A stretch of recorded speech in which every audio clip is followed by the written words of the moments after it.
السلام علیکم ورحمۃ اللہ وبرکاتہ۔ الحمد للہ رب العالمین والعاقبۃ للمتقین والصلاة والسلام علی سید المرسلین، اما بعد فاعوذ باللہ من الشیطان الرجیم، بسم اللہ الرحمن الرحیم۔ قال اللہ تبارک و تعالی فی القرآن المجید والفرقان الحمید، یا ایہا الذین آمنوا ادخلوا فی السلم کافہ۔ صدق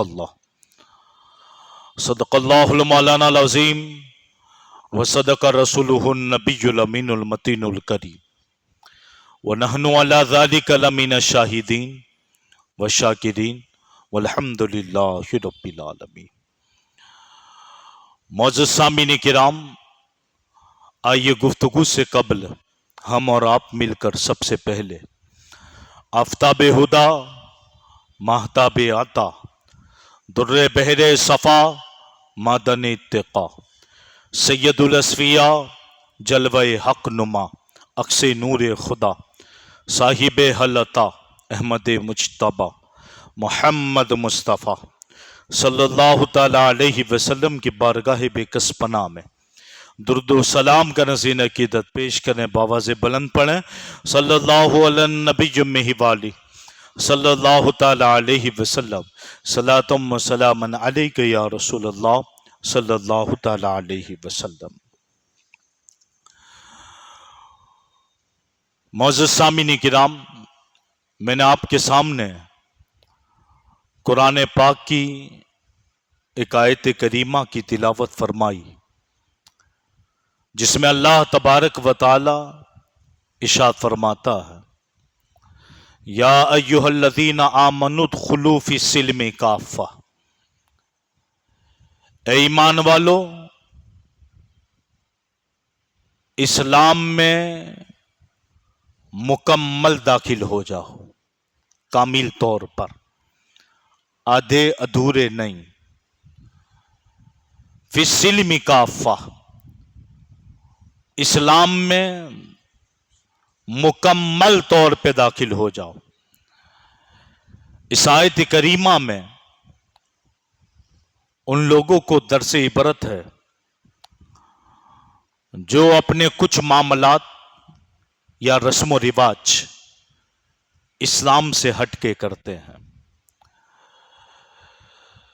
الغرض پیدائش سے لے کر دفن ہونے تک اور اس درمیان میں جتنے رسم و رواج پیدائش سے لے کر دفن تک جس کے اسلامی طور و طریقے کے لحاظ سے ہوئے وہ کامیاب ہے، اور جنہوں نے کچھ رسمیں یا کچھ طریقے اسلام کے اپنائے اور جب بات نکاح کی آئی تو اسلام سے ہٹ کے کیا، کیا مطلب؟ اسلامی رسم کو ہٹا دیا، گانا بجایا، پٹاخے پھوڑے۔ الغرض پیدائش سے لے کر کفن و دفن تک جن کے معاملات اسلامک ہوئے وہ دنیا میں بھی کامیاب، آخرت میں بھی کامیاب، اور جنہوں نے اپنے کچھ معاملات دین کے کیے اور کچھ دین سے ہٹ کر کیے، کچھ دین سے کیے کچھ دین سے ہٹ کر کیے، تو وہ اس آیت کریمہ سے ہٹ کر کام ہوا، کیونکہ آیت کریمہ تو پورے مومنوں بندوں کو پکار کر کہہ رہی ہے، یا ایھا الذین آمنوا ادخلوا فی السلم کافہ، اے ایمان والو، اسلام میں مکمل داخل ہو جاؤ۔ اور اسلام یہ سلامتی سے بنا، اور اسلام بڑا پرامن اور مہذب مذہب ہے، امن و سلامتی کا پیکر۔ گویا کہ یہ سمجھو کہ تمام حقوق جس نے سب کے حق ادا کیے ہو اور سب کے حق دیے ہو، اس چیز اور اس حق دینے کا نام اسلام ہے۔ پڑوسیوں کا حق، ماں باپ کا حق، رشتہ داروں کا حق،